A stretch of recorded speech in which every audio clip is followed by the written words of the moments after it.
ça fait déjà un petit moment, je ne vous dirai pas combien. Depuis l'âge de 22 ans, je n'ai travaillé, fait mon métier de professeur, de psychologue, de psychopédagogue, puisque finalement je ne sais plus trop ce que je suis. Alors souvent je dis je suis psychopédagogue, comme ça personne ne sait trop ce que c'est, donc ça correspond à peu près à ce que je fais. Depuis l'âge de 22 ans, je n'ai rencontré que des enfants et des adolescents normalement intelligents.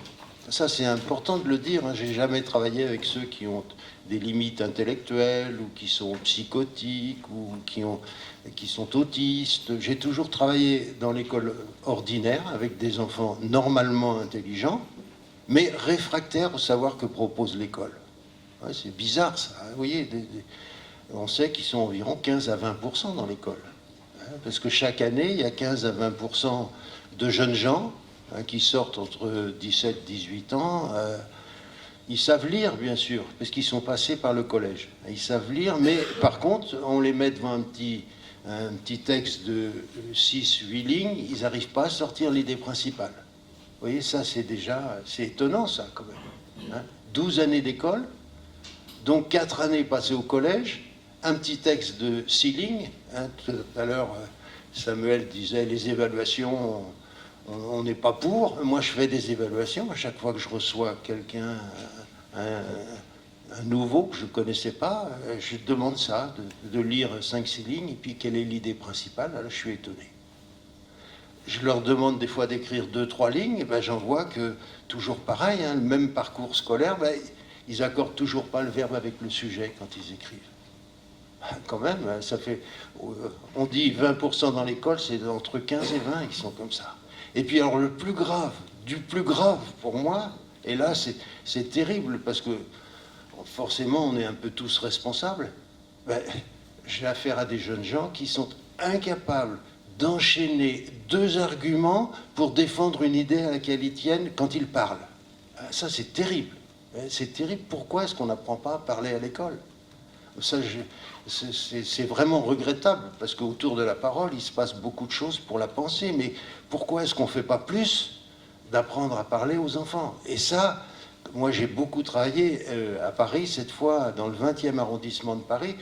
Je travaillais à ce moment-là au centre Claude Bernard de Paris, c'est un CMPP, et j'animais des soutiens scolaires pour des décrocheurs du collège. Il y avait 4 collèges dans le 20e arrondissement, autour de nous. Ils avaient tous les 4 au-dessous de 50% de réussite au brevet des collèges. Alors, je vous laisse un peu estimer, hein, s'il y a des professeurs de collège dans la salle, vous voyez, au-dessous de 50%. Et donc, ils étaient souvent dans la rue. Alors, au centre Claude Bernard, on avait eu cette idée de faire du soutien psychopédagogique pour ces jeunes gens. Et ce qui me surprenait, c'est que, alors je faisais toujours ma fameuse évaluation, je leur demandais de lire un petit texte, après ils échangeaient entre eux sur l'idée principale. Et là, je découvrais qu'ils, finalement, ils ne savaient pas parler. Et ça, c'est terrible. Hein. Alors, entre eux, ils se disaient, quand ils n'étaient pas d'accord sur l'idée principale, ils se disaient « Mais je te dis que c'est ça ta mère. » Ah, bon. Mais, ou « Je te dis que c'est ça, va te faire. » Je te dis que c'est ça, t'es qu'un bouffon.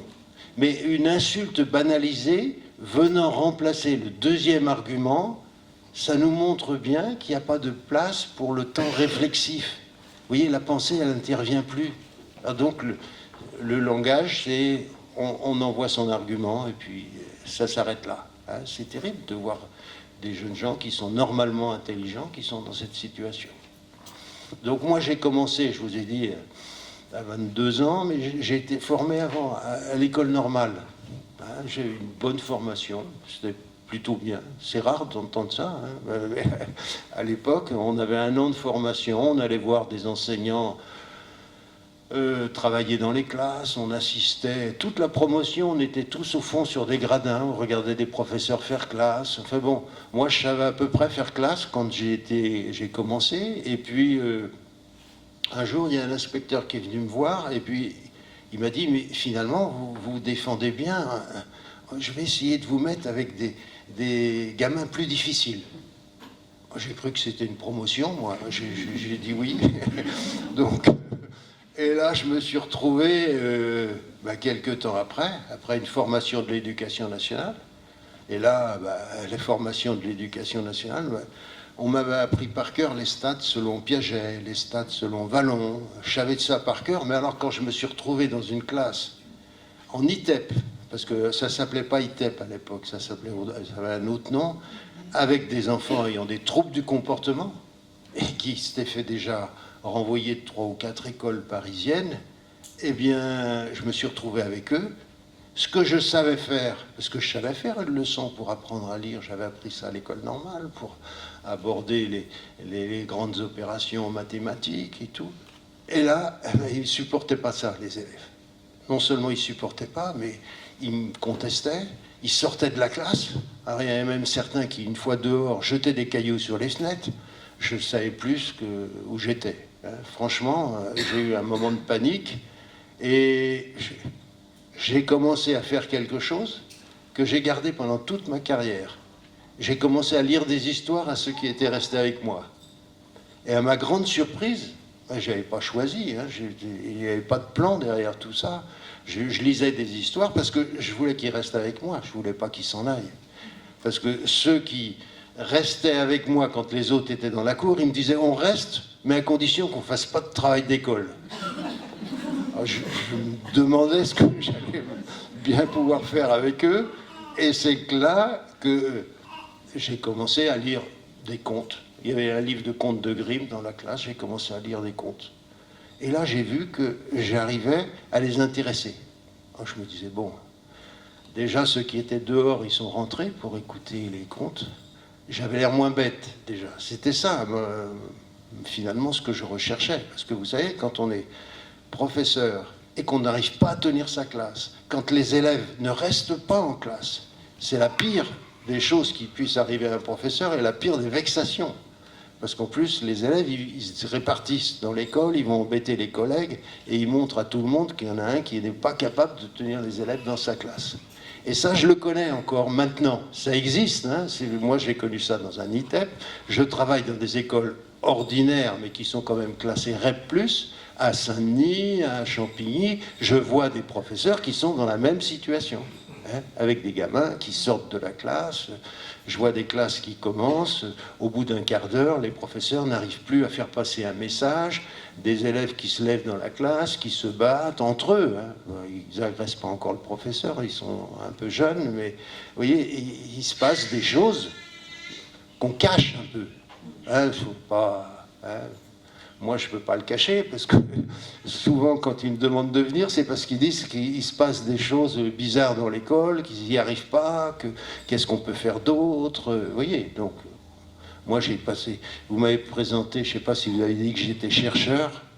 Non, je ne suis pas chercheur, moi. C'est pas que j'ai trouvé, mais je ne cherche pas. Parce que je suis praticien, moi. Pendant toute ma carrière, je n'ai jamais été professeur pour former d'autres enseignants. Moi, j'ai été, pendant toute ma carrière, j'ai toujours été praticien. J'ai travaillé dans cet ITEP, là, où je vous dis, j'arrive pas à faire classe, mais je suis quand même resté 14 ans. Donc, vous voyez, il a dû se passer autre chose après que je vais vous raconter. Mais donc, après, je suis allé dans un CMPP, et là, c'est là que j'ai fait des soutiens psychopédagogiques, jusqu'à la fin de ma carrière, à peu près. Et puis ensuite, j'ai commencé à accompagner des équipes pédagogiques. J'ai commencé, mais des équipes pédagogiques, toujours, quand on fait appel à moi, c'est que les équipes pédagogiques sont en difficulté.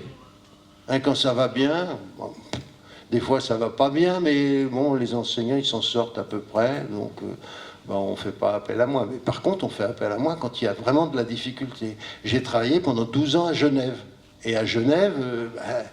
Et finalement, comme ils font des classes un peu particulières pour ceux qui sont en difficulté, on voit que les élèves en difficulté, quand on les regroupe, c'est encore plus compliqué, bien sûr, pour les professeurs et tout. Bon, donc, j'ai fait ça. Et puis, d'un autre côté aussi, ce qui a été important pour moi, c'est que j'ai une consultation en libéral de psychologue libéral à Paris, dans le 12e arrondissement. Là, ça fait 50 ans que je fais ça aussi. Là, maintenant, je le fais moins, mais j'ai fait ça pendant 50 ans. Et c'était très important pour moi, parce que là, j'ai beaucoup échangé avec les parents. Et avec les parents, c'est important de comprendre pourquoi des enfants on arrive à être en difficulté dans les apprentissages, comment ça se passe avec les familles. Bon, là, je vais vous en dire quelques mots aussi. Hein, voilà, c'était pour vous dire rapidement hein, ce que j'ai pu faire. Moi, vous voyez, la première expérience pédagogique a été très importante pour moi parce que je me rends compte, je découvre quelque chose que j'ai appelé après coup, la peur d'apprendre. Hein, je vois que des enfants, ceux qui sont en grande difficulté comme ça dans les apprentissages, je reviens toujours sur ceux qui sont normalement intelligents et qui freinent dans l'apprentissage des savoirs fondamentaux. Hein, on est bien d'accord, hein, je ne parle pas des choses compliquées, je parle de l'apprentissage de la lecture, de l'écriture, des règles de grammaire de base, du sens de l'opération, et puis de savoir parler. Ça, pour moi, tout ça, c'est important. Et là, je vois que des enfants arrivent à l'école, et là c'était vraiment le cas dans la première classe où je suis, arrivent à l'école sans être armés pour supporter les contraintes de l'apprentissage. Vous voyez, pour moi ça, quand je dis ça, pour moi j'ai l'impression d'avoir tout dit. C'est toujours ça que j'ai rencontré tout au long de ma carrière. Pendant 50 ans, j'ai eu l'impression d'avoir affaire à des enfants, à des adolescents, qui n'étaient pas suffisamment armés pour affronter les contraintes de l'apprentissage. Il y a 4 contraintes dans l'apprentissage, je vais vous les donner. Il y a 4 contraintes fortes. Eh bien, des enfants, ils arrivent, ils sont pas prêts, ils peuvent pas supporter. Hein. Alors, et même pour certains, ça va un petit peu plus loin, c'est-à-dire leur équilibre personnel, leur équilibre psychique personnel est déstabilisé par les contraintes de l'apprentissage. Là, pour moi, c'est la meilleure explication de tous les troubles du comportement qu'on connaît à l'école. Hein. Ils risquent d'être déstabilisés dans leur équilibre par les contraintes, par les 4 contraintes de l'apprentissage. Alors, c'est quoi ces contraintes? Comme vous êtes enseignant, vous les connaissez aussi bien que moi. La première, déjà, vous voyez, pour apprendre, il faut reconnaître ses propres insuffisances. Il faut reconnaître qu'on manque de quelque chose. Ça, c'est essentiel. Et on voit des enfants qui arrivent à l'école, ils ont 6-7 ans, avec déjà un besoin de complétude. Oui, admettre ses propres manques, admettre ses failles, admettre ses insuffisances, pour eux, ça va être compliqué. On verra pourquoi après. Donc voilà quelque chose qu'on peut remarquer. Ensuite, deuxième contrainte de l'apprentissage, il faut accepter de tenir compte du temps pour apprendre. Et on voit des enfants qui arrivent et leur équilibre psychique, des fois, repose sur un besoin d'immédiateté de tout de suite. Hein, ça, je pense que vous le remarquez, ça c'est facile à voir. Hein, on voit bien que des enfants, pour certains, attendre l'apprentissage de la lecture, c'est plusieurs mois. L'apprentissage de l'écriture, ça peut être plusieurs années. Et on voit bien que pour certains, il y a toujours ce besoin d'immédiateté qui est là. Hein. Troisième contrainte, impérative aussi, mais là j'enfonce des portes ouvertes, hein, vous savez sans doute tous ça. Troisième contrainte, c'est respecter des règles extrêmement précises, surtout dans les savoirs fondamentaux. Hein, dans les autres savoirs, on peut faire jouer la mémoire, il peut y avoir d'autres choses qui se passent, mais là dans les savoirs fondamentaux, vous avez vu toutes les règles qu'il y a pour apprendre à lire seulement, hein, pour apprendre à écrire, n'en parlons pas. Pour entrer dans le monde mathématique. Oui, tout ça, c'est quand même fort. Et là, on voit des enfants, tout jeunes, qui se sentent persécutés par la mise en place d'un cadre trop précis. Il y a quelque chose qui est de l'ordre de la persécution qu'ils sont en train de vivre, donc ils vont chercher à échapper à ça. Et puis il y a une quatrième contrainte, celle-ci on en parle moins, mais pour moi elle est aussi très importante, c'est les enfants sont obligés de faire passer ce que dit le professeur, les explications que le professeur donne, quand il leur dit comment on reconnaît un verbe dans une phrase, à quoi ça sert la multiplication, enfin toutes les explications que donne le professeur, les enfants sont bien obligés de les faire passer par leur propre représentation. Il y a une traduction qui est faite par les enfants avec leur propre représentation. Et des fois, on dit avec leur monde interne. Mais vous savez, leur propre représentation, on va voir que ceux qui sont en difficulté, bien souvent, ont un monde interne ou des représentations pauvres, trop pauvres ou chaotiques.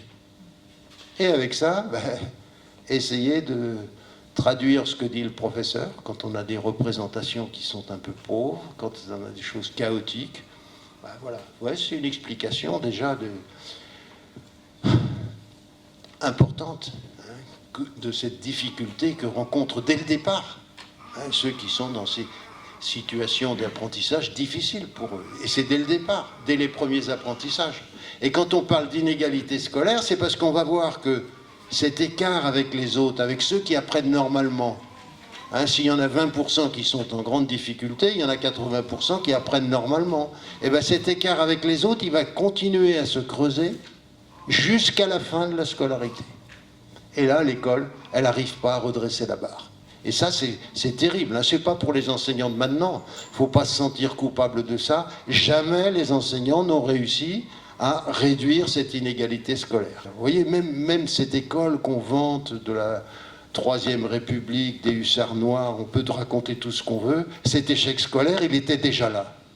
Il était déjà là, ils n'ont rien fait non plus. Personne n'a réussi jusqu'à présent à le réduire. C'est pour ça que ça peut dire que c'est politique, que il faut bien savoir que peut-être que vous allez tenter quelque chose. Les plus jeunes vont peut-être réussir à faire quelque chose là. Il faut toujours garder cet espoir, c'est particulièrement important. Donc voilà, donc vous voyez un petit peu, je découvre ce que j'appelle finalement la peur d'apprendre. Ça se comprend. Celui qui est déstabilisé sur le plan psychique avec les contraintes de l'apprentissage, il va avoir peur d'apprendre. C'est normal. Il est peut-être d'accord pour apprendre certaines choses, mais pour entrer dans la démarche d'apprentissage, rencontrer les contraintes, ils n'en ont pas envie. Mais le problème, c'est que ça ne s'arrête pas là en plus. La peur d'apprendre, ça se complique un petit peu. Parce qu'on va voir que les enfants qui fabriquent des stratégies pour essayer d'éviter cette difficulté un peu particulière qu'ils rencontrent. On va les voir mettre en place, moi j'appelle ça quelquefois des stratégies d'apprentissage appauvries, et ces stratégies d'apprentissage appauvries, ce qui les caractérise, c'est qu'elles se passent pratiquement toujours du temps réflexif qui est nécessaire à l'apprentissage. Alors si vous êtes en situation de professeur, d'enseignement avec des enfants qui sont résistants à l'apprentissage, essayez de remarquer ça. Essayez de remarquer ça. C'est assez facile à remarquer si on voit que dans ce temps réflexif, c'est-à-dire les professeurs tous les jours, ils expliquent quelque chose, et en gros, une fois qu'ils ont donné leur explication, ils demandent à leurs élèves de passer une restitution, à quelque chose, un exercice qui va essayer de montrer s'ils ont compris. C'est banal, ça se fait tous les jours. Et là, on va voir que ces élèves les plus en difficulté vont tout faire pour court-circuiter ce temps réflexif. Ils vont faire comment ? Déjà, il y a quelque chose qu'on observe facilement quand on est professeur. On va les voir se lancer déjà, avec des idées d'auto-dévalorisation. À peine ils commencent à chercher, à bricoler quelque chose, des fois c'est sur le cahier de classe, qui vous disent « Oh, je peux pas, j'y arrive pas, c'est pas pour moi ces trucs-là, c'est trop dur, jamais fait des trucs comme ça. En gros, m'embête pas trop avec ça, laisse-moi tomber. » Et puis, il y en a d'autres qui sont un petit peu plus virulents. On va les retrouver chez ceux qui ont en même temps des troubles du comportement, parce que ça va souvent avec la difficulté d'apprentissage. Et là, on va voir ceux qui développent des idées de persécution.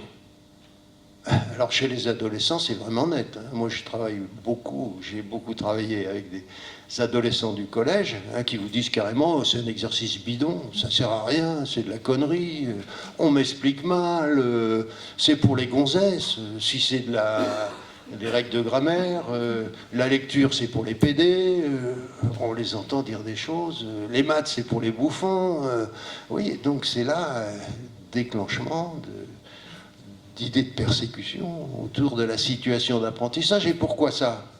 Ben, c'est parce qu'ils sont déstabilisés sur le plan psychique. Vous voyez, je reviens à mon point de départ. Je ne sais pas si vous me suivez, poser ces questions, si je vais trop vite ou si j'explique mal, mais vous voyez, c'est ça. Donc là, et c'est là aussi qu'on va retrouver les troubles du comportement. C'est beaucoup plus facile quand on est en difficulté sur le plan personnel d'agresser le camarade, de dire quelque chose au professeur qui va le mettre en colère. Enfin bon, on en entend beaucoup à ce moment-là, toujours avec ceux qui sont dans cette difficulté un petit peu particulière. Et moi, j'appelle ça, alors là, j'ai l'impression de découvrir au fur et à mesure, quand ma carrière avance, ce que je vais appeler l'empêchement de penser. Donc je vois des gamins qui mettent en place, pour se protéger de la déstabilisation et de la peur d'apprendre, ils mettent en place cet empêchement de penser. Et l'empêchement de penser, ben, on va en retrouver, il y a plusieurs formes. Je vais vite, parce qu'on n'a pas le temps de tout expliquer, mais je vous dis quand même les grands types de ceux qui sont dans cet empêchement de penser pour se protéger. Toujours. Retenez bien ça, pour moi c'est très important. Cet empêchement de penser, c'est, on va en voir qui développe le conformisme de pensée. Alors dans une classe, c'est ceux qui aiment bien faire et refaire ce qu'ils savent déjà faire. Ah, vous en connaissez peut-être comme ça. C'est pas ceux qui nous créent le plus de problèmes. Parce que dans ceux qui n'apprennent pas, il y en a qui nous créent des problèmes parce qu'ils s'agitent, parce que maintenant on aime bien dire qu'ils ont des troubles de l'attention avec hyperactivité. Mais hyperactivité, il n'y a pas que ça, il y a les hypoactivités aussi. Heureusement pour les professeurs, il y en a qui s'endorment. Ils ne sont pas tous agités, ils ne sont pas tous... Non. Il y en a qui restent dans leur coin, et dans les conformistes de pensée, on va en trouver comme ça. Vous voyez, alors vous leur donnez quelque chose à recopier, à colorier, à écrire, ça va le faire. Oui, mais par contre, les mettre sur un exercice un peu créatif qui les déstabilise, non, ça ne va pas le faire. Vous voyez ? De la même façon, on va en trouver qui vont un petit peu plus loin, qui développent une forme d'inhibition intellectuelle. Et l'inhibition intellectuelle, vous voyez, en SECPA, par exemple, on va en trouver pas mal là. Inhibition intellectuelle avec arrêt de la curiosité, arrêt de la recherche. Vous voyez, et ça va un peu plus loin, là, cette fois. Ça, évidemment, c'est encore plus grave. Ceux-là, on ne se dit pas, ils sont intelligents. Justement, les professeurs disent souvent, celui-là, il est un peu bête, il est un peu limite, il a du mal à comprendre mes explications, donc c'est un peu normal qu'il soit en difficulté, vous voyez. Mais j'encourage toujours à essayer d'aller au-delà et essayer de voir s'il n'y a pas cette mise en place, justement, de ce fameux empêchement de penser pour se protéger de la déstabilisation. Vous voyez ? Voilà comment j'aurais tendance à voir les choses. Alors ça, c'est conformisme de pensée, inhibition intellectuelle. Il y a un troisième groupe que vous connaissez sûrement parce qu'il est en augmentation. Moi, depuis le début de ma carrière, les autres, c'est toujours à peu près pareil, mais celui-là, il est en augmentation, sont les champions de l'association immédiate. Des enfants qui vont vite. Tout de suite, ils ont la réponse. Vous leur posez une question... Ils n'ont même pas entendu la question, des fois, ils répondent déjà. Pour apprendre à lire, on les voit bien foncer aussi, c'est pareil. Ils découvrent le début d'un mot, ils inventent la fin. Ils découvrent le début d'une phrase, ils inventent la fin. Et chez les adolescents qui sont sur ce mode de fonctionnement, des champions de l'association immédiate, qui vont vite. Donc là, eux, j'ai remarqué que bien souvent, ils s'engagent dans la lecture, et c'est là que j'ai vu que certains avaient beaucoup de mal à trouver l'idée principale. Ils s'engagent dans une lecture quand on leur donne un texte de 5-6 lignes. Ils savent lire, parce qu'ils sont au collège, moi, ceux que je connais, et au collège ordinaire. Et par contre, le texte, ils le lisent en plongée. C'est-à-dire, comme s'ils étaient au-dessus, ils découvrent un mot, ils découvrent une bribe de phrase, et avec ça, ils font leur cuisine. Donc, c'est compliqué de s'engager dans la lecture avec ça. Essayez de lire un livre comme ça, vous allez voir, ça ne marche pas. Même déjà, un texte de 6-8 lignes, essayer de sortir l'idée principale en faisant comme ça. Et là, ceux qui sont les champions de l'association immédiate, ça développe une sorte d'intelligence vive. Autant l'inhibition intellectuelle, ça embête un peu, ça bloque la curiosité. Et là, les champions de l'association immédiate, c'est le contraire. Les professeurs se disent, mais celui-là, comment ça se fait? Il lit mal et pourtant il est hyper intelligent, il fait des remarques qui sont bonnes, il a de l'humour. Du coup, on a du mal à comprendre ce qui se passe pour eux. Hein. Moi, en travaillant avec ceux qui avaient des troubles du comportement, j'en ai beaucoup connus comme ça. Vous voyez, la moitié de la classe était composée de ceux qui fonctionnaient comme ça. Hein, réponse immédiate. Généralement, avec une capacité à sexualiser ce qu'on leur dit aussi. Hein, ça va des fois avec. Hein. Alors, c'est bien pour devenir animateur radio, ça. Hein. On en voit comme ça qui fonctionnent à la télévision hein, et qui sont très forts. Hein, ils sont toujours en réponse immédiate. Hein, comme ça, c'est bien. Avec beaucoup d'humour, pour certains, capables de sexualiser ce qu'on leur dit aussi, hein, comme les enfants dont je parle. Et du coup, ça fait rire tout le monde et c'est bien. Hein, pour la radio. Pas à l'école. À l'école, ça va moins bien. Donc voilà, ça c'est mon troisième groupe. Et puis, moi, je mets un quatrième groupe à part, c'est ceux qui fonctionnent cette fois en rigidité mentale. Hein, comme si, on voit bien très nettement, et ça chez les adolescents, on le voit très nettement, en rigidité mentale, en développant en même temps des idées de persécution. Hein, toujours les professeurs qui sont pas bons, qui expliquent mal, les exercices qui servent à rien. Et là, cette rigidité mentale, ça vient bloquer beaucoup. Hein, ça concerne plus d'ailleurs les garçons que les filles. Hein, là, on voit bien qu'il y a une différence. Les garçons sont beaucoup touchés par ça. Moi, j'ai toujours eu l'impression que ceux qui fonctionnaient comme ça ça allait même un petit peu plus loin dans cette idée de déstabilisation, avaient l'impression que le fonctionnement intellectuel allait les réduire, allait les limiter, voire, pour certains, et ils n'hésitent pas à le dire, allait les féminiser. Ouais, là, il y a quelque chose qu'on va rencontrer, cette forme de rigidité mentale. Les professeurs de collège redoutent, parce que c'est souvent contagieux dans les classes, avec de la contestation, avec de la violence, hein, violence associée, et ça, c'est pas simple. Je ne sais pas si vous connaissez ça, mais bon, beaucoup de collèges connaissent ça et souffrent beaucoup de ceux qui sont dans ces situations. Donc, vous voyez ces groupes-là, hein, conformisme, inhibition, association immédiate, et puis mon quatrième groupe, là, cette forme de rigidité mentale, et toujours le point commun de tous, c'est court-circuiter le temps réflexif.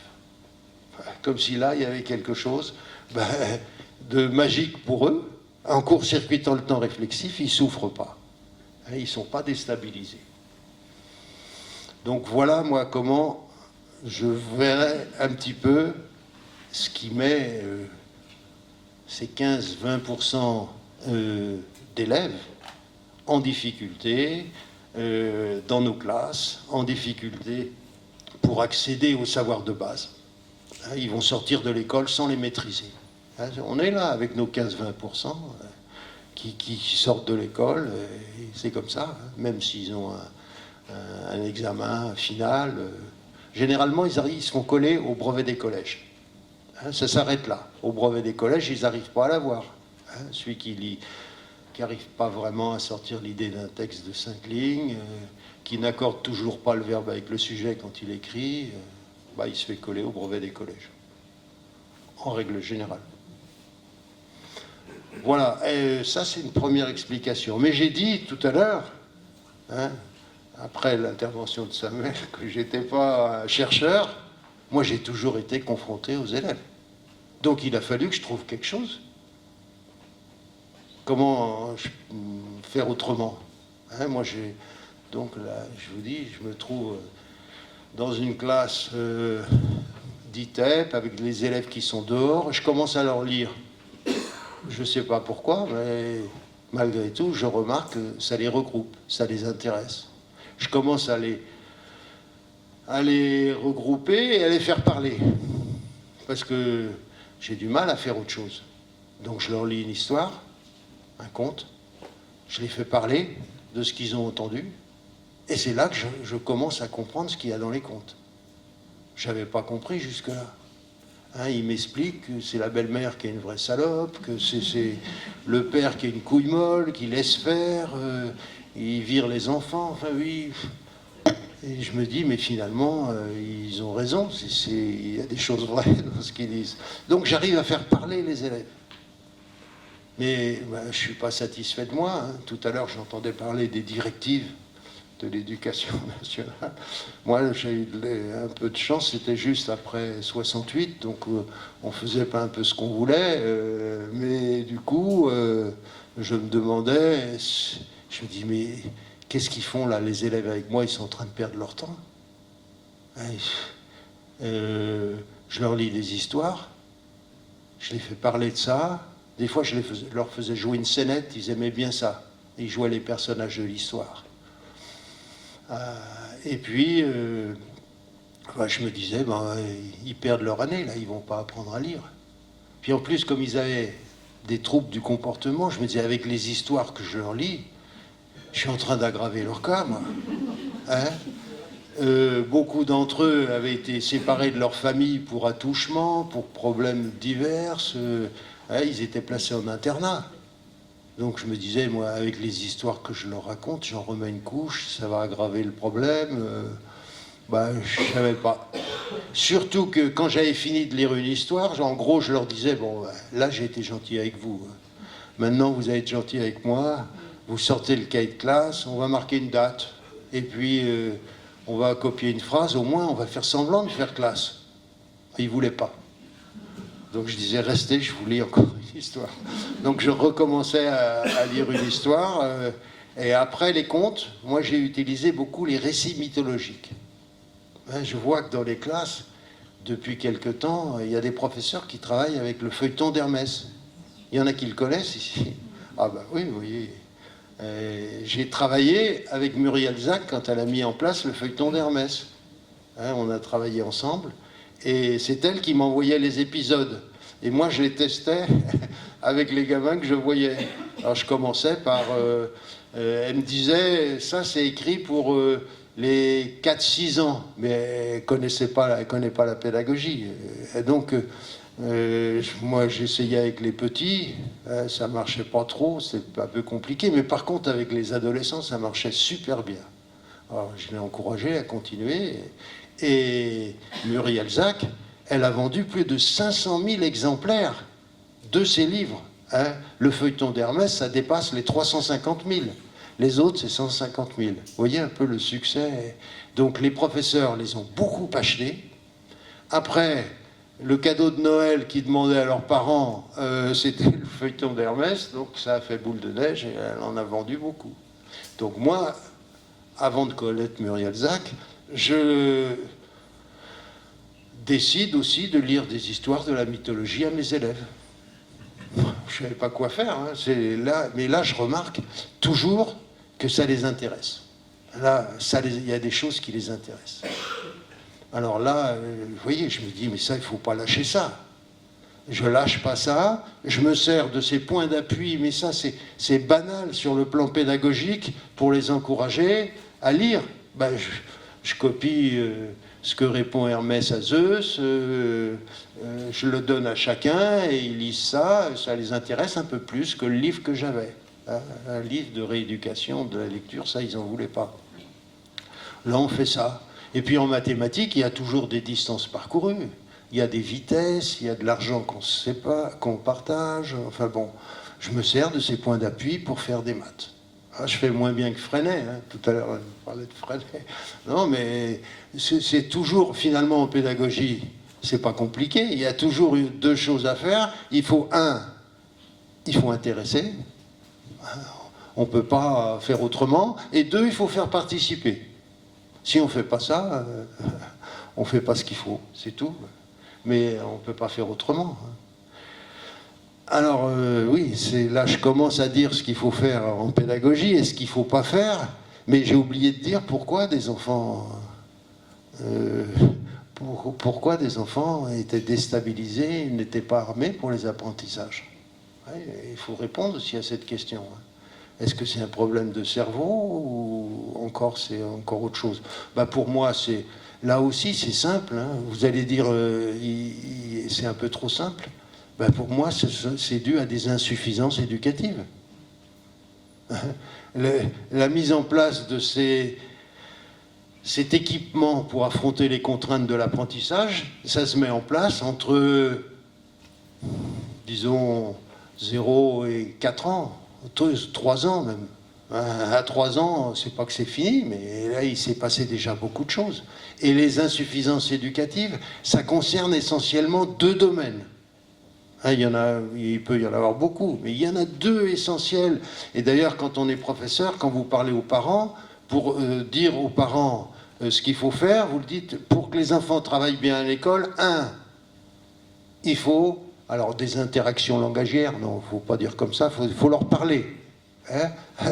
Il n'y a pas de doute, les interactions langagières précoces, entre 1 et 3 ans, quand on voit ce qu'apprennent les enfants qui ont droit à ces interactions langagières, quand on voit comment ils parlent à 3 ans, ben, on voit qu'il s'est passé quelque chose. Et ceux qui n'ont pas eu ça, eh ben, il y a des choses qui vont manquer.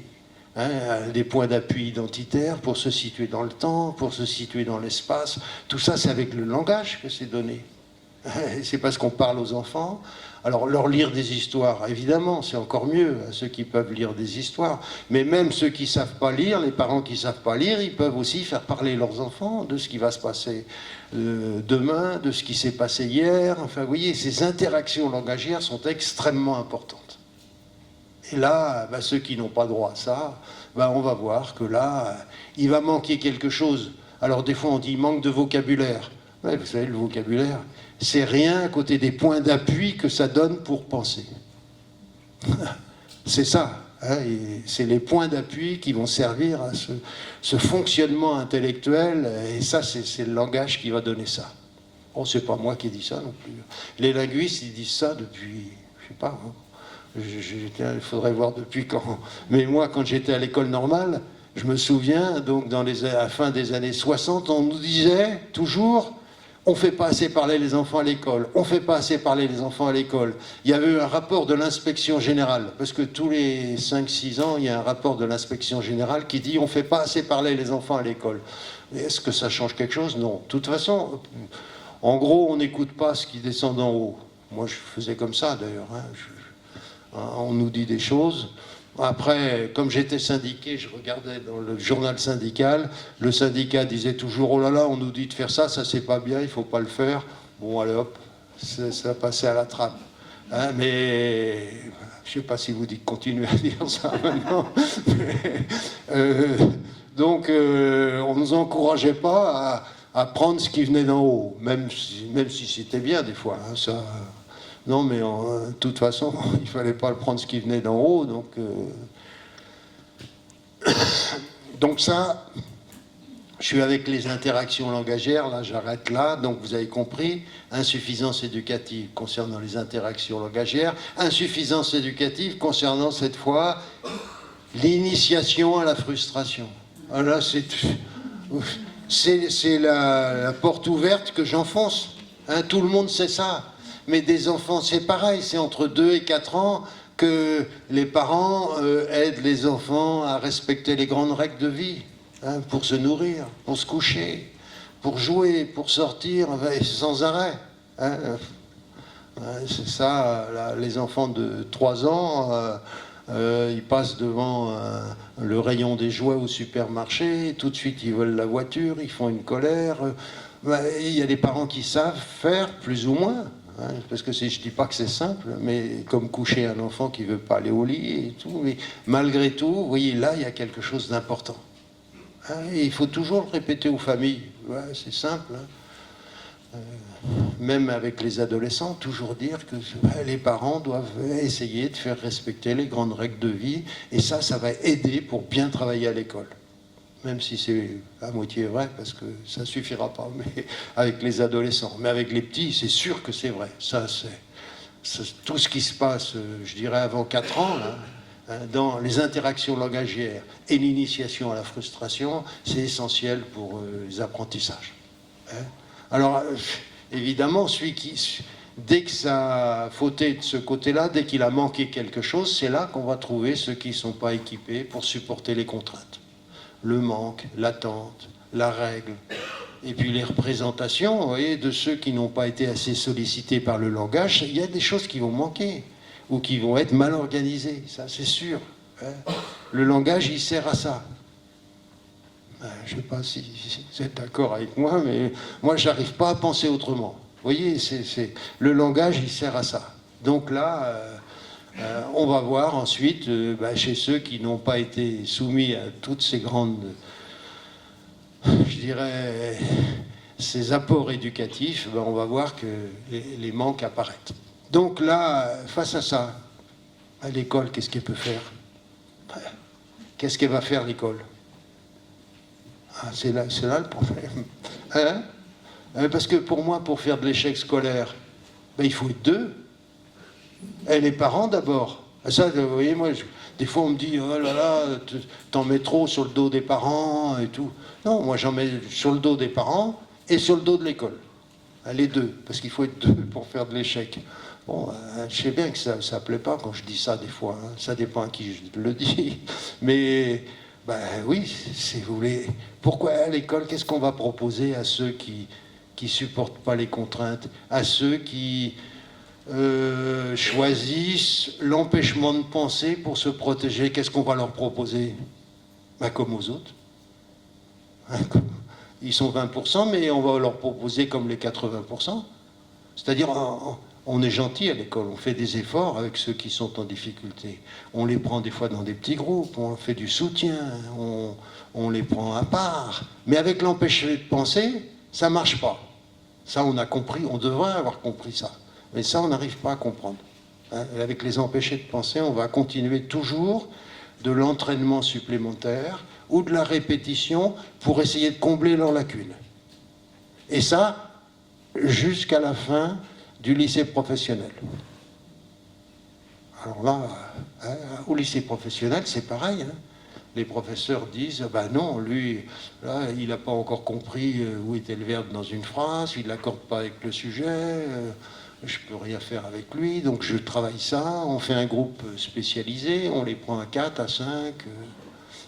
Mais quand il y a de l'empêchement de penser va résister à tout ça. C'est ça qu'il faut essayer de comprendre. C'est pour ça que je vous encourage à repérer les empêchés de penser. Il faut du temps un petit peu. Hein. C'est normal qu'on essaye la répétition, c'est normal qu'on essaye l'entraînement supplémentaire pour combler les lacunes. Mais ce qui n'est pas normal, c'est quand ça ne passe pas qu'on continue. Parce que là, on va passer le relais à un collègue, et le collègue, il va continuer de la même façon. Et l'année d'après, on va encore en remettre une couche, ainsi de suite. Et là, c'est là qu'on voit que certains enfants, les empêcher de penser, parce que pas tous, il y en a qui peuvent avoir besoin de la répétition, mais les empêcher de penser, ils affinent ou ils améliorent leur stratégie anti-apprentissage.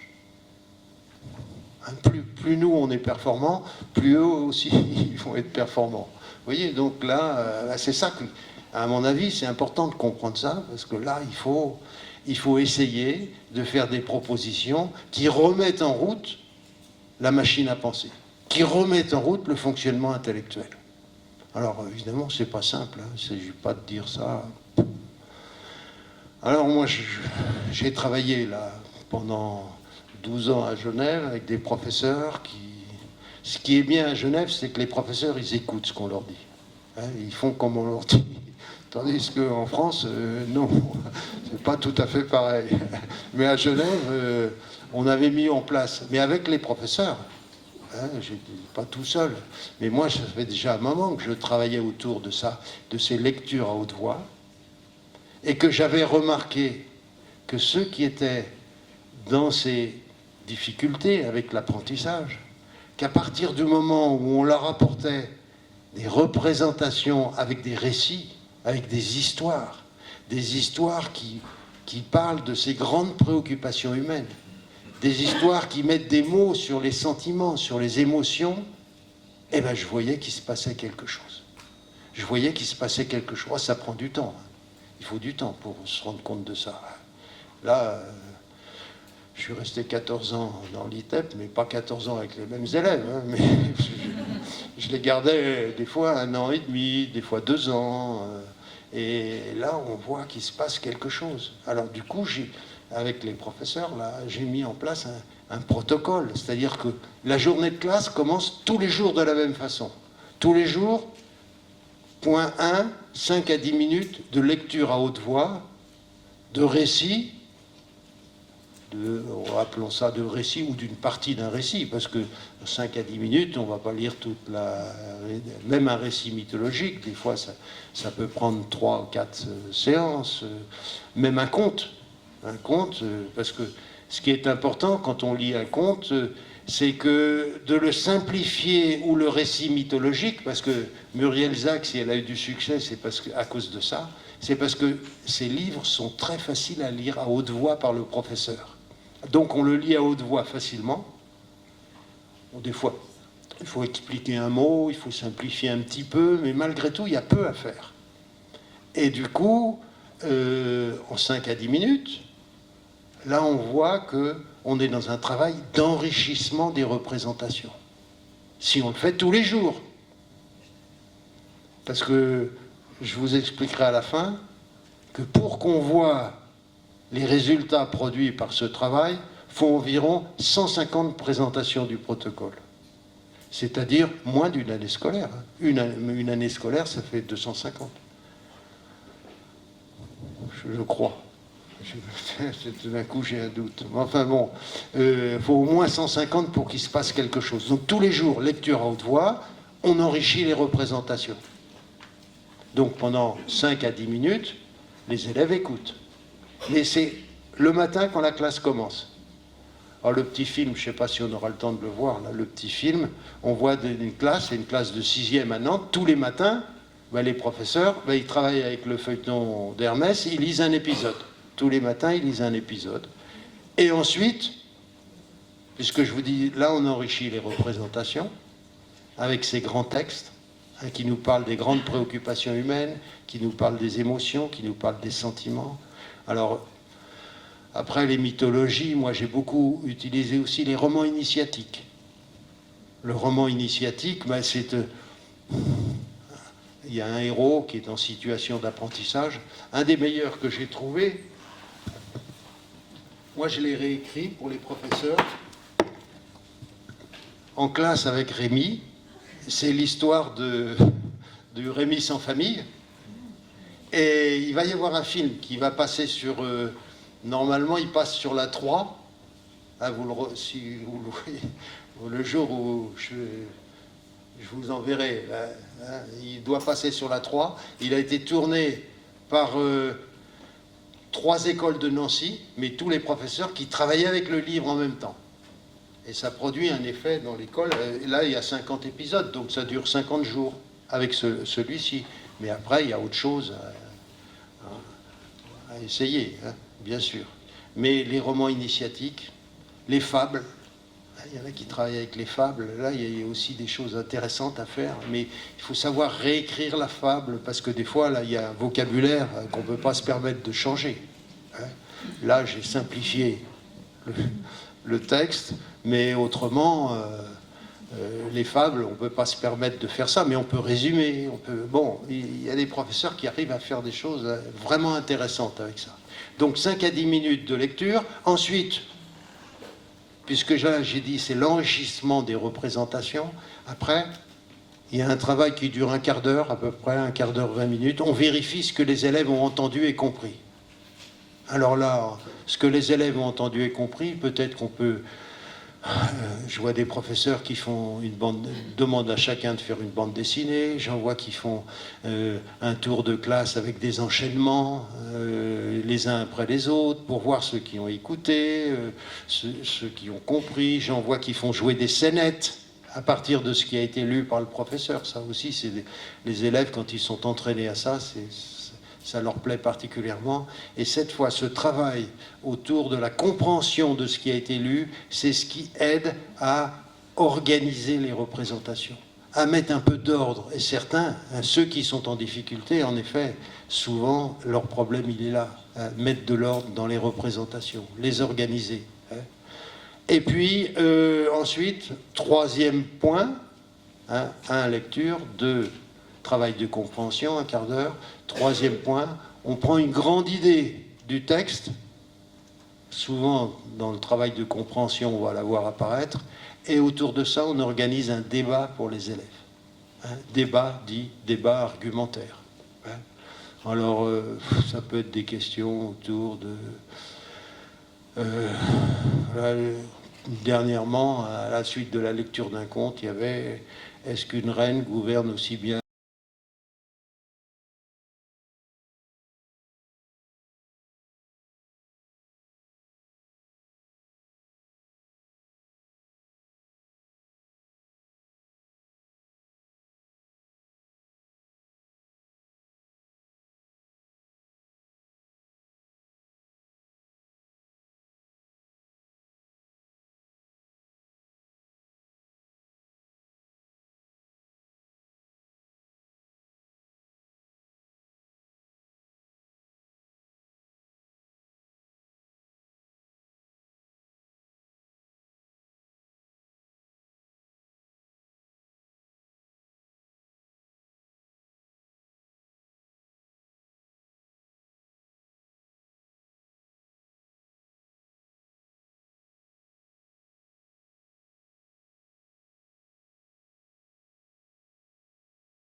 C'est un peu plus compliqué.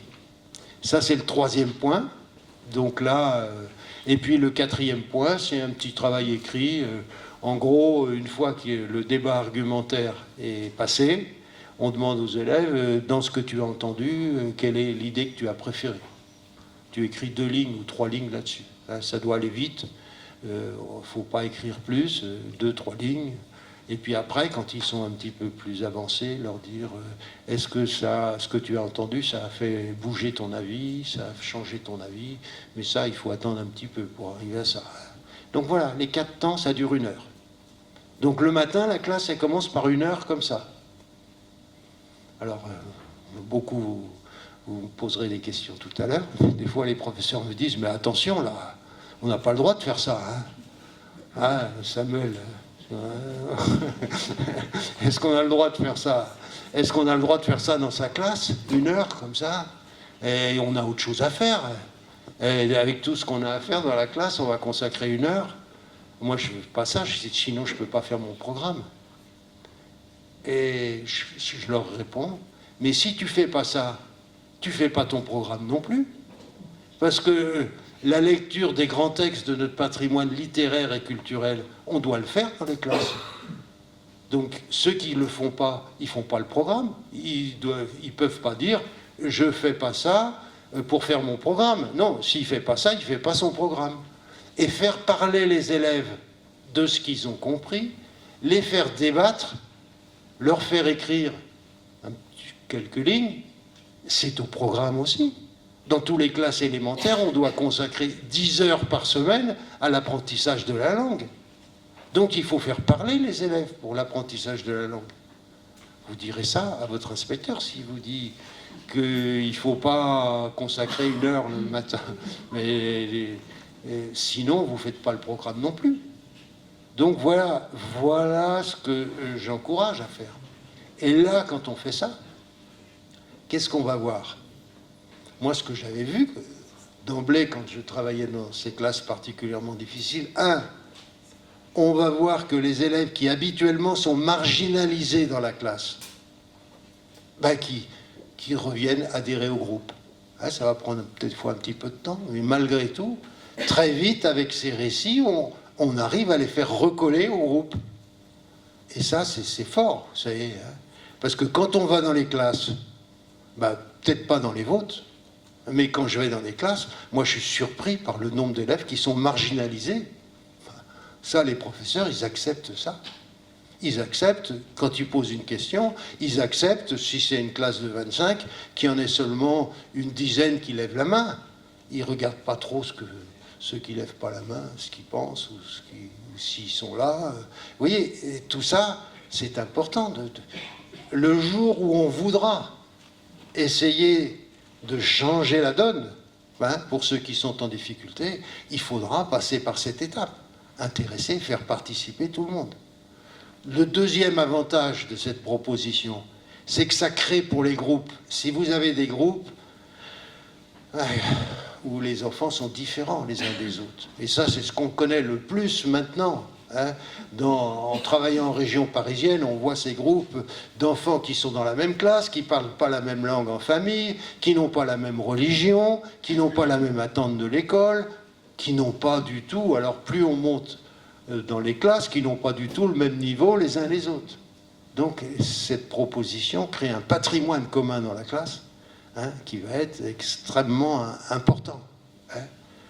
Et puis, troisième proposition que je vois, mais là ça ne vous concerne peut-être pas, c'est les professeurs qui sont en difficulté. Moi quand je travaille à Saint-Denis par exemple, je vais dans des classes, je vois des professeurs, ils sont très peu formés.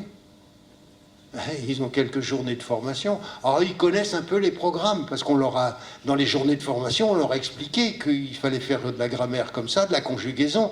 Donc ils commencent leur classe en faisant de la grammaire et de la conjugaison. Quand je leur dis, il faut lire. Ouais, mais ils font de la grammaire et de la conjugaison. Mais au bout d'un quart d'heure, j'exagère, un quart d'heure, il n'y a plus que la moitié qui écoute. Et l'autre moitié, qu'est-ce qu'ils font? Ils s'insultent, ils rêvent, s'ils font pas trop de bruit, ça va encore, mais donc on voit le professeur qui est un peu perdu avec tout ça. Et je vous assure que là, cette proposition que je fais, c'est une bouée de sauvetage. C'est les professeurs en difficulté, peu formés, qui se trouvent face à ces classes difficiles. Alors il n'y en a peut-être pas qu'à ça, qui se trouvent face à ces classes difficiles, ils vivent cette proposition comme une bouée de sauvetage. Ils ne me disent pas, j'ai pas le droit de faire ça. Ils me disent, merci pour le texte. Est-ce que vous en ferez d'autres? Alors oui, j'en ai fait encore un autre qui s'appelle les récits de Pinocchio. Il va être publié par Duno, mais ça, ce sera l'année prochaine. Mais je leur envoie, et ils travaillent avec ça dans leur classe. Et du coup, je vous assure, j'y vais dans les classes. Je vois bien l'atmosphère, comment elle est changée. Mais ça, c'est pour ceux qui, je reconnais, ils sont en difficulté dans leur classe. Mais ça, je ne sais pas si ici, il y a des professeurs peu formés, avec des élèves difficiles. Je parle d'endroits où on est en REP+. On n'est pas... c'est pas l'école tout venant, ce sont des REP+. Voilà. Donc là, je vais voir ça. Et puis, il y a aussi autre chose qu'il faut que je dise. C'est que cette proposition, moi je l'avais mis en place pour ceux qui sont en difficulté. En travaillant à Genève dans des écoles ordinaires, je vois que les bons élèves s'emparent de la proposition et on ne les laisse pas tomber du coup. Il y a quelque chose qui se passe, et là j'ai pu le vérifier à Genève, c'est une chance qu'on donne aux bons élèves d'atteindre l'excellence. Que d'avoir un bagage de repères avec nos grands textes culturels, avec nos grands textes sur nos origines et tout, et de s'entraîner tous les jours à manier la parole, à pouvoir dire ce qu'on pense, être au plus juste de ses intentions avec la parole, et ça sert tout le monde. Pas seulement les élèves en difficulté. Les élèves en difficulté, c'est criant, ils ont besoin de ça. Mais les autres aussi. Hein. Et d'ailleurs, quand on travaille avec les parents, hein, et c'est ce qu'on... Hein, je ne sais pas si dans le film on le verra, mais les parents sont toujours partants pour cette proposition. Hein, les parents, à partir du moment où ils voient que leur enfant a du plaisir à venir à l'école, déjà, c'est important pour eux. Et ensuite, les parents soutiennent beaucoup cette démarche. Alors, et puis, alors je m'arrêterai là, parce que je vais vous laisser parler maintenant. Je m'arrêterai là. Le point important, je vous ai dit 150 présentations de ce protocole. Il faut faire tous les jours. Tous les jours pendant toute l'année. Faut pas, je veux décourager personne, mais c'est tous les jours. Et là, ce qu'on va voir, c'est au bout de 2 trimestres, 3 trimestres, disons une année scolaire au maximum, on va voir des enfants qui sortent de cet empêchement de penser, hein, qui se dégagent de cette crainte du temps réflexif, qui commencent à pouvoir aborder autrement les apprentissages. Alors là, il s'est passé quelque chose. Hein. Voilà. Moi, je vais peut-être m'arrêter là. J'aurais beaucoup de choses encore à dire, mais je vais m'arrêter là pour pouvoir entendre vos questions, vos arguments, contestations. Allez-y, hein, c'est là. On passe le film ou pas? En quoi? Est-ce qu'on passe le petit film?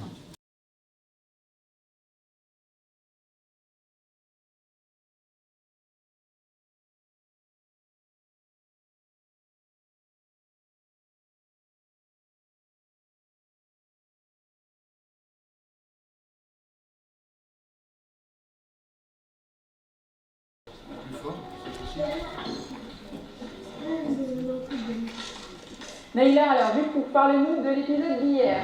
Qu'est-ce que vous y avez appris? À Orphée et Eurydice, Orphée jouait de la musique. Eurydice, elle a marché dans un serpent qui était caché dans l'herbe. Après, elle a mordu et est morte. La question c'est l'amour est une force ou une faiblesse? Chaque matin, les cours de nos élèves de 6e débutent par une heure de médiation culturelle au cours de laquelle l'enseignant fait la lecture d'un mythe à partir du feuilleton d'Hermès de Muriel Zac et à partir de sa lecture déploie un temps d'activité de compréhension et un temps d'activité de débat entre les élèves. Et la récurrence, le fait que ce soit quotidien, permet de remettre leurs pensées en action et de réintégrer les activités plus scolaires qu'on propose le reste de la journée. Pendant cet épisode, je vais m'arrêter, puis je vais vous poser des questions, et puis chacun votre tour, il faudra me donner une réponse. Hermès redoutait la rencontre d'Orphée et de Cerbère, le terrible chien des enfers. Mais Orphée, lui, n'avait pas peur. Il savait qu'aucun humain n'était jamais allé aussi loin. Dans un cours normal, il y a tout le temps des autres qui parlent et tout ça. Et en fait, on est parfois en colère et on parle trop. Et dans un cours normal, on est calme. T'as le temps de te dire, je suis au collège, il faut que je commence à pas trop bavarder, à rester calme. Ça peut servir à nous réveiller un petit peu dans le calme, pas directement dans les leçons. Quand on est de mauvaise humeur, on se dit ça va être trop nul cette semaine, on a ce prof, il nous dit de faire beaucoup de choses et tout. Du coup, commencer par vraiment nous, ça nous met en fait dans l'ambiance de la semaine. Mon point de départ, c'était de me dire que les enfants d'aujourd'hui ont besoin de mythes. Voici les questions que les Grecs se posaient il y a des milliers d'années. Voilà les réponses fabuleuses qu'ils y apportaient. Vous avez raison de vous poser les mêmes questions et réfléchissons ensemble à ces questions-là. Et le point commun à tous mes personnages, c'est que leur arme, leur force, c'est à la fois de réfléchir et de parler. Dès que le dieu des enfers et son épouse entrèrent, Orphée se mit à chanter. Alors, je fais ma première petite pause. Donc là, on en est où? Hadès va appuyer sur Hermès, parce que Hermès l'a laissé entrer Orphée. Ils seront séduits par la musique et ils vont les laisser entrer. Il va être étonné parce qu'il n'y a pas le droit qu'il y ait des vivants dans son royaume. On voit que vous n'avez pas toutes les mêmes idées, hein, donc on va voir ce qui se passe vraiment. Dès que le dieu des enfers et son épouse entrèrent, Orphée se mit à chanter. Ça m'apporte de la connaissance sur le monde. Parce que le monde grec, ça rapproche plus des humains que des dieux. Parce qu'il y a les émotions qu'ils ont les humains. Moi j'aime bien, car il y a des aventures, il y a de l'action. C'est pas comme d'autres livres. C'est juste qu'il est trop long. Ça m'intéresse beaucoup de savoir ce qu'ils pensaient les Grecs avant. Comme émotion, ça me fait du bien. Et c'est ce que j'aime pas, c'est quand il y a des moments tristes ou en colère. Déjà, la mythologie grecque, avant je ne connaissais pas. J'ai appris à expliquer, à dire les noms des déesses, les noms des dieux. Normalement, ce que j'apprends, c'est à écouter et attentivement et à parler un peu plus fort. Parce qu'au début de l'année, je ne parlais pas très fort. J'avais un peu peur. Tu apprends à écouter, tu apprends à être attentif, tu apprends à bien formuler tes phrases. C'est une bonne histoire. J'aime quand ils nous posent les questions, quand on écrit. D'après vous, je vais vous demander d'écrire quoi? Célia? Merci. Exactement. D'après vous, à quelles conditions Hadès va-t-il laisser Orphée ramener Eurydice à la lumière? Je suis née en France, mais j'utilise plus ma langue. Il y a beaucoup de mots que j'ai appris. C'est comme si c'était un bonus, c'était une aide en plus. On apprend des fois à mieux lire, parce que des fois aussi on fait des petits extraits. Ça nous enrichit le vocabulaire. Ce que nous proposons sur cette heure-là permet à tous les élèves de construire des compétences, et des compétences qui sont transférables dans toutes les disciplines. Écouter, comprendre, sur le temps de compréhension, argumenter, parler, écrire. Est-ce que quelqu'un a envie de partager ce qu'il a écrit? Alors, Marwan?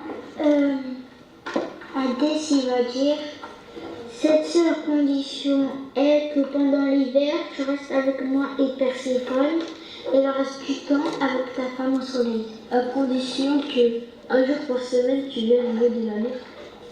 Est-ce que vous voulez la connaître, cette condition? Oui. Mais il y a une seule et unique condition. Ne te retourne pas avant d'être sorti des enfers. J'aime bien le moment où on fait tout ça débat.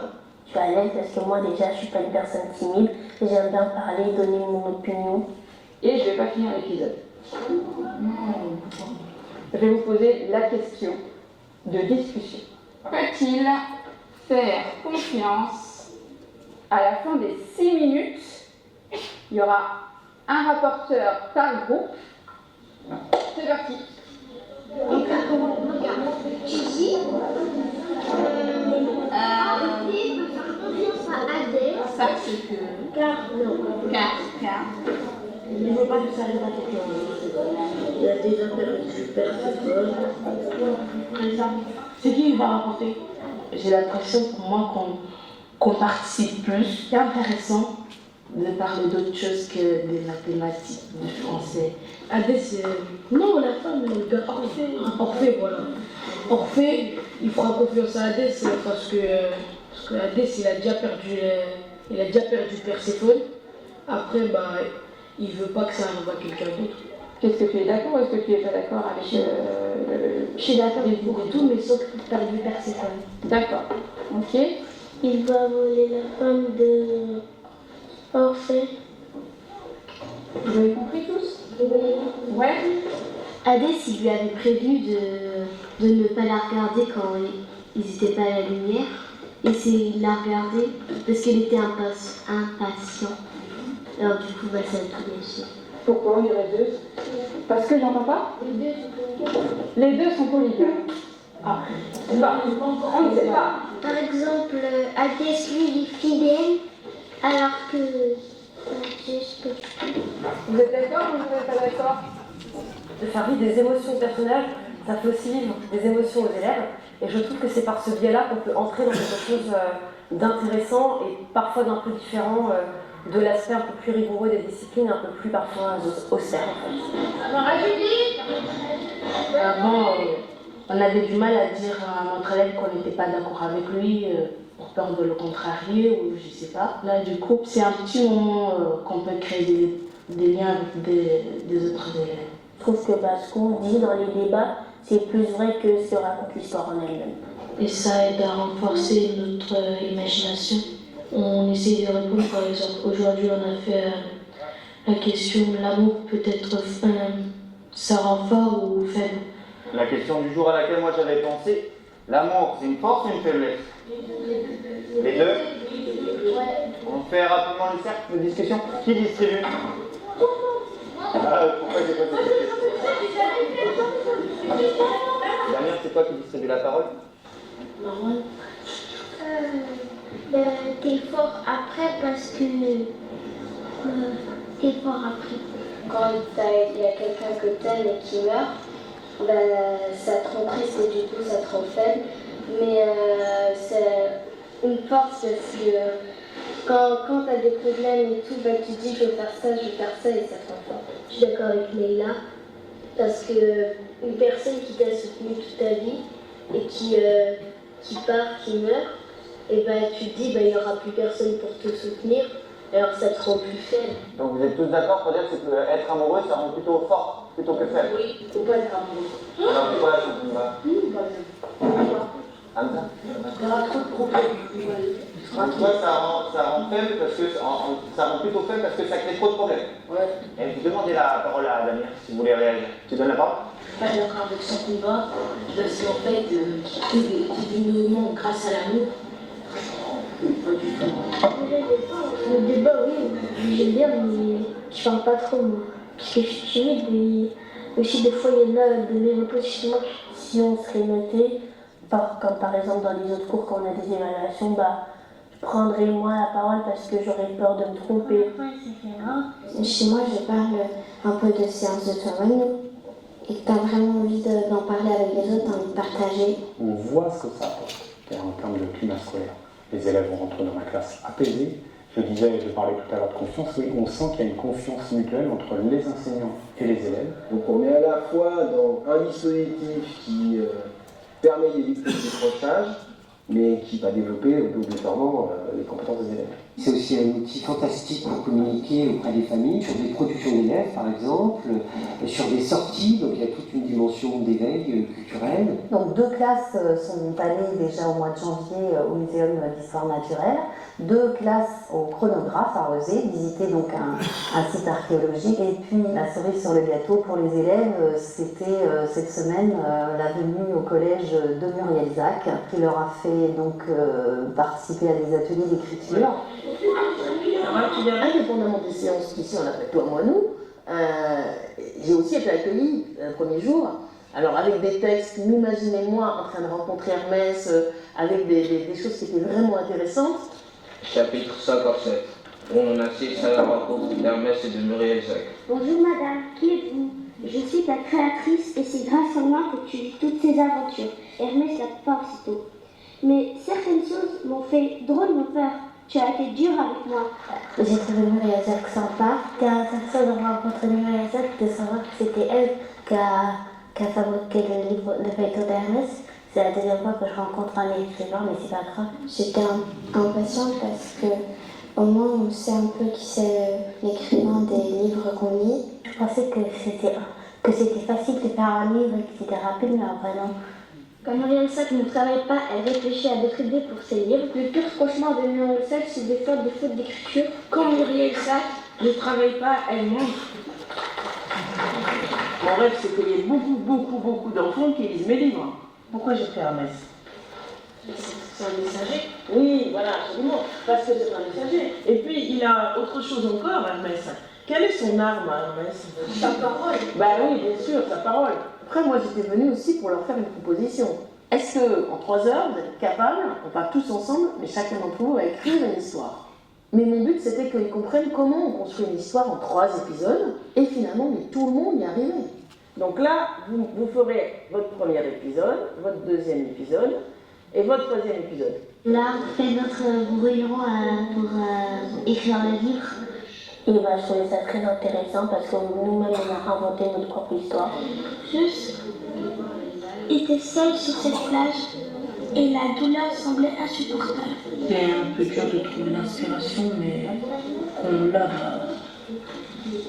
Ça Pendant ces 3 heures d'écriture avec Elsa, je me suis sentie très inspirée. Tellement inspirée que j'en ai fait un deuxième chez moi. J'avais mal à la main, très mal aussi. Où l'on assiste à la naissance d'une fête nommée Kilimandjaro. Elle le nomma Kilimandjaro car Kili voulait dire petit et Mandjaro voulait dire reçu. Avant de se lancer à écrire le livre, il faut d'abord avoir des idées pour savoir ce qu'on doit faire, ce qu'on doit écrire. Il faut que je fasse par exemple le petit suspense, et à suivre, etc. Et c'était bien. J'avais pas besoin de concentration vu que j'étais déjà concentrée, c'est juste que j'avais pas d'idée. Je me suis sentie un petit peu comme Muriel Jacques, mais pas à écrire un long roman. Donc le titre, c'est Artémis et le bébé. Donc tout est éditeur Yanis, producteur Yanis, dessinateur Yanis. Donc Artémis, elle est partie au chevet d'une femme, sauf que la femme, elle est morte, et le bébé, il est en vie.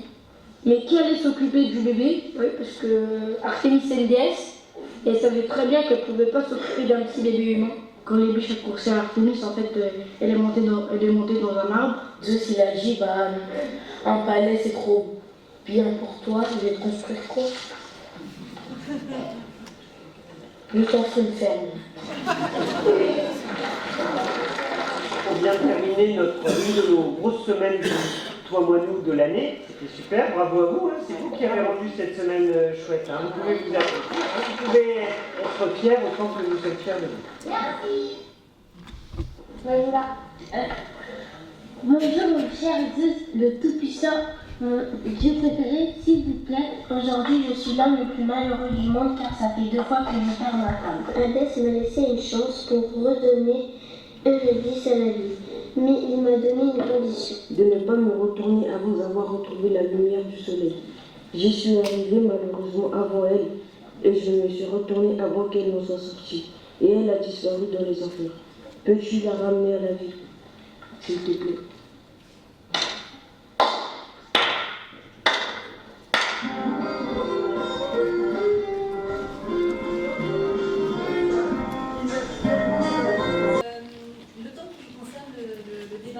Oui.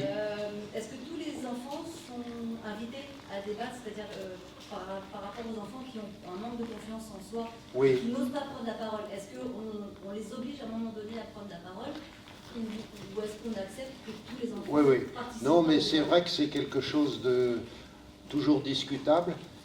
Quand la question de débat est posée, il y a 1 minute de silence. Ça, c'est la règle un petit peu. 1 minute de silence au cours de laquelle chacun cherche son idée. Vous voyez, déjà ça commence comme ça. Ensuite, une fois que chacun, la minute est terminée, on fait un tour de classe. Et dans ce tour de classe, chacun en quelques mots va donner son idée. Et toi, et toi, et toi. Alors évidemment, il y a ceux qui n'aiment pas parler, il y a ceux qui sont renfermés, un peu timides, qui vont souvent dire « Oh ben moi je pense comme lui » ou « J'ai pas trouvé d'idée ». Là, il faut toujours avec bienveillance, on continue le tour.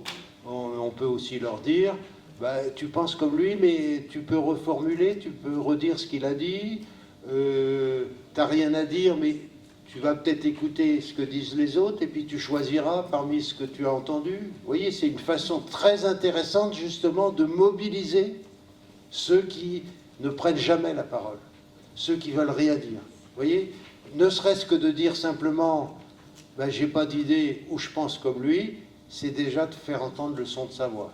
Pour certains, c'est important. Et on va le faire tous les jours. C'est-à-dire tous les jours, quand la question est posée et que la minute de silence est terminée.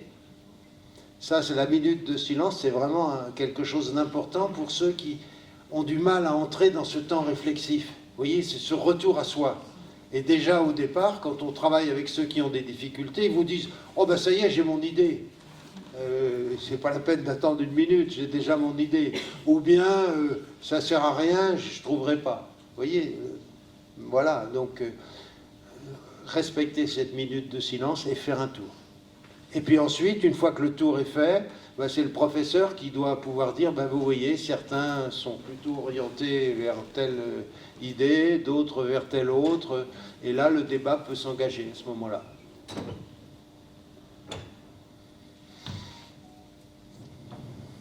Merci, donc c'est question. Oui. Juste par rapport à ceux qui font des erreurs de syntaxe, je vois que l'enseignant ne reprend pas, c'est normal. Oh ben, c'est-à-dire que toujours, au départ, ce qui est privilégié, quand les élèves s'expriment, c'est déjà de les encourager à cette expression. Mais s'il y a une erreur de syntaxe, une erreur, on peut reprendre, bien entendu. Hein, quand on reprend avec bienveillance, quand on reprend même sans faire la leçon, on reformule un petit peu différemment ce qu'il vient de dire, vous voyez, ça peut se faire quand même. Hein. De même, quand les élèves écrivent au départ, l'idée essentielle, c'est d'encourager cette expression écrite. Donc on ne va pas commencer par des corrections. Hein. Mais au bout de quelques semaines, au bout de quelques mois, on va voir les élèves qui demandent eux-mêmes à ce qu'on les aide à mieux formuler leurs phrases, à mieux écrire leurs phrases pour qu'elles soient compréhensibles, surtout s'ils la lisent à haute voix. Donc le temps de la correction arrive un peu après. Mais pas au départ. C'est vrai, au départ, on privilégie l'expression orale, l'expression écrite. Mais ça, les professeurs savent bien ça. Si on lance ces élèves dans un écrit et qu'on commence tout de suite à les corriger, c'est un coup de frein qu'on met. Hein. Bon, là, j'ai rien inventé. Hein. C'est assez banal de dire ça. Mais c'est vrai que, vous voyez, ces inhibitions face à l'écrit, elles sont très fortes, surtout chez ceux qui sont en grande difficulté dans les apprentissages. Hein, ces adolescents qui refusent de faire une rédaction, qui refusent... Bah, ça existe, hein, bien entendu. Hein, on ne les a pas assez encouragés, oui, à écrire ces 2-3 lignes. Mais bon, ça, c'est le but. Hein, donc, la correction, elle vient après. D'ailleurs, je vois des classes justement en élémentaire. Là, on a vu au collège, le professeur, au bout d'un trimestre, souvent, se sert de cet écrit pour travailler à un autre moment de la journée, la construction de la phrase, vous voyez. Après, les professeurs, eux-mêmes, ont une imagination étonnante. Là, je suis tout à fait étonné de la créativité des professeurs quand ils sont lancés avec le protocole. Alors là, c'est surprenant de voir ce que les professeurs, à partir du moment où, vous voyez, après, une fois qu'il y a ce patrimoine commun pour la classe, les professeurs, on ne les arrête plus pour aller chercher des idées pour faire des prolongements pédagogiques. Les professeurs qui se servent du texte qu'ils ont lu pour faire lire leurs élèves, à un autre moment de la journée, bien sûr, pour faire écrire leurs élèves, pour travailler une règle de grammaire, pour partir sur des faits historiques, sur la géographie. Alors là, je peux vous assurer, avec Rémi, là, c'est étonnant de voir les professeurs qui partent dans des directions très diverses. Il faut dire que c'est un roman qui s'y prête, hein, parce que bon, il est sans arrêt en train de marcher, de faire calculer son argent, d'apprendre à lire, d'apprendre la musique, d'apprendre à jouer du théâtre, à s'occuper des animaux, à se déplacer dans toute la France. Enfin bon. D'autres remarques? Oui. À partir de quel âge On peut faire comme ça? Oui. Oui, ben, vous savez, les enseignantes d'école maternelle, ils m'ont pas attendu pour faire ça. Les enseignantes d'école maternelle, bien souvent, elles commencent leur matinée par la lecture d'un livre jeunesse, elles se servent de cette lecture pour faire parler les élèves, voire pour faire des jeux psychomoteurs, voire pour faire l'apprentissage des premières lettres de l'alphabet. Enfin bon, elles font un tas de choses. Hein? Donc ça se fait déjà depuis longtemps à l'école maternelle.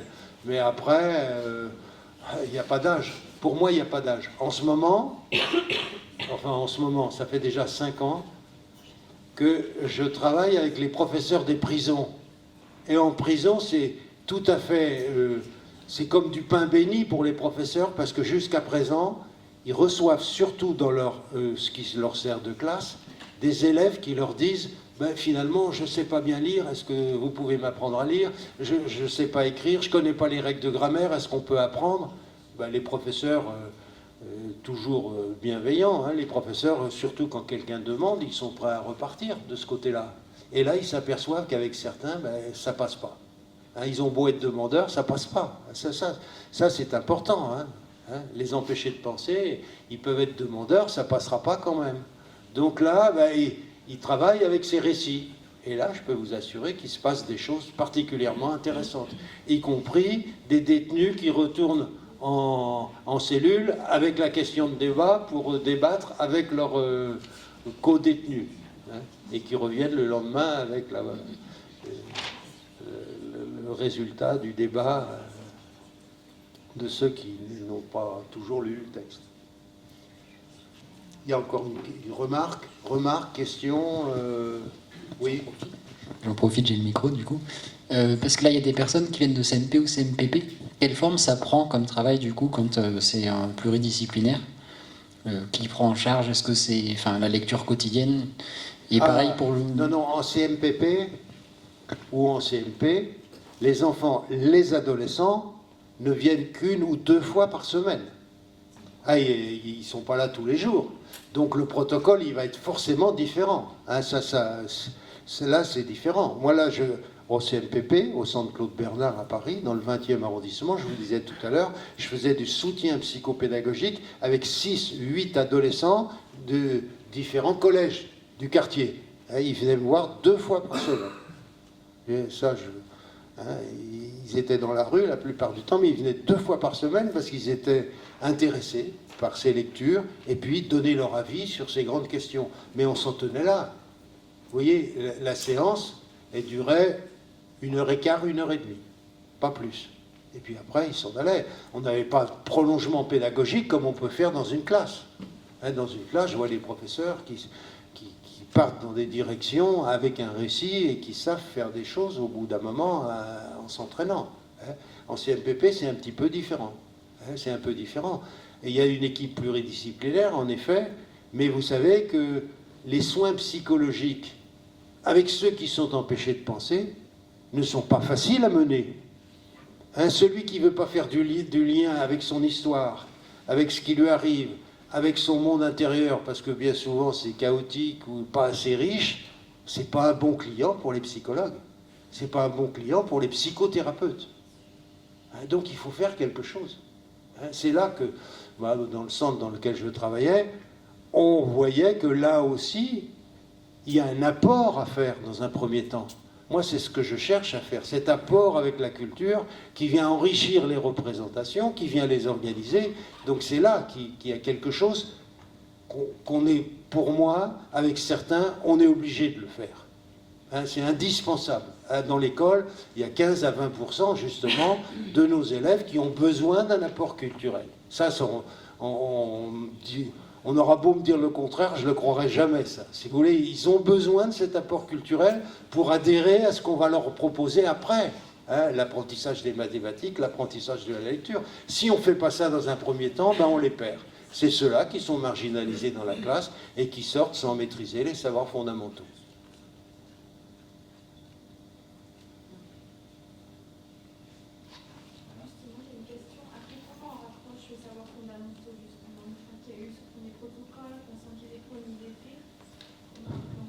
De toute façon, les apprentissages des savoirs fondamentaux, même on est dans une classe, on est dans la classe, même quand on a fait ce protocole tous les matins pendant 1 heure, à un autre moment de la journée, on va revenir aux apprentissages fondamentaux.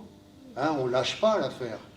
Hein, c'est pour ça que moi, je n'ai pas l'impression d'être hors course, d'être hors programme. À un autre moment, on va continuer à travailler la lecture avec celui qui lit mal, on va continuer à travailler les grandes règles de grammaire, on va continuer son programme. Mais on voit bien que pour qu'il y ait le changement dont je parlais tout à l'heure, il faut au moins 1 année scolaire. Oui, et 1 année scolaire, c'est rien. C'est rien finalement quand on a le recul, quand on voit que certains, au bout de 12 ou 14 ans, de scolarité n'arrivent toujours pas à la maîtrise des savoirs fondamentaux. Alors si on ne peut pas consacrer une année scolaire, surtout que moi j'estime qu'on est au cœur d'un programme, on est au cœur de son programme, on rend service aux meilleurs, je ne vois pas pourquoi, mais par contre on ne lâche pas l'affaire, hein, donc, et les progrès que réalisent certains, on va le voir au fil du temps. Hein, on va voir. Déjà, quand les savoirs fondamentaux, quand on sait les relier à un patrimoine qui intéresse les élèves, on voit que ça passe mieux. Ah, il n'y a pas de miracle, et il reste toujours empêché de penser, mais on voit que ça passe mieux. Hein, quand on lui demande de faire un calcul d'un partage qui a eu lieu dans un compte, ça passe un peu mieux. Mais pour qu'il y ait un changement dans le fonctionnement de la pensée, moi je dis remettre en route la machine à penser, c'est un an de travail. Donc ça, il faut... Hein, les élèves qui sont dans les besoins d'immédiateté, il ne faut pas qu'on soit comme eux. Hein, on se dit, oui, un an. Hein. Mais autrement, à part cette heure, la classe, elle peut ressembler à une autre classe. Hein, j'ai pas tout déréglé, là. J'espère. Je voudrais pas vous mettre sur la mauvaise voie. Ouais, pour finir, moi je suis pas du tout prof, je suis éducatrice spécialisée, je travaille un peu à un CMP du collège. Ah ouais, CMP, oui, oui. Ouais, et ce qui ressort et que je trouve hyper intéressant des enfants dans le petit film, c'est qu'ils parlent de suite de la question des émotions. Oui, oui, oui. C'est hyper intéressant. Oui. Et la deuxième chose, c'est les liens entre eux, on a appris à se parler, on n'osait pas se dire les choses. La question des ah oui, dans le film, vous avez vu ça, oui, oui, oui. Vous en parlez, la question des interactions, et nous, en tant qu'éducateurs, orthophonistes, infirmiers en CMP, on travaille que sur ça. Vous disiez l'émotion, la frustration, on travaille, enfin, l'interaction et la frustration, on ne travaille que sur ça. Bah, déjà, c'est la base du travail en fait, et du coup, je trouve ça, c'est ce qui ressort. Les enfants, ils ressortent en disant on arrive à se parler, on apprend à se parler, et ils parlent de leurs émotions, de ça, ça m'a fait peur, ça m'a fait plaisir. Ça, non, mais vous avez raison. D'éducation, de pédagogie. Moi, j'ai vu le film après, et j'ai été étonné de voir que les élèves arrivent à exprimer aussi bien leur ressenti pendant cette expérimentation. Et oui, oui, ils ont un retour sur eux à ce moment-là. Oui, oui, oui, oui, oui, oui.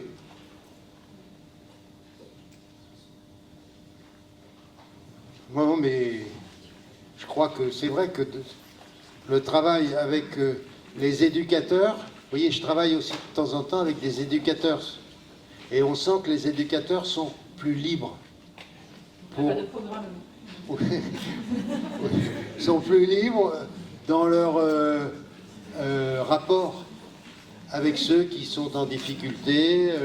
Les éducateurs sont capables de s'adresser à ceux qui sont réticents, à ceux qui leur parlent mal, à ceux qui les envoient balader. Ils ne lâchent pas l'affaire pour autant. Vous voyez? Et donc ça, moi aussi j'ai appris ça en travaillant dans ma première institution. Je voyais les éducateurs faire. Merci d'être venu. Merci à vous. Merci à vous.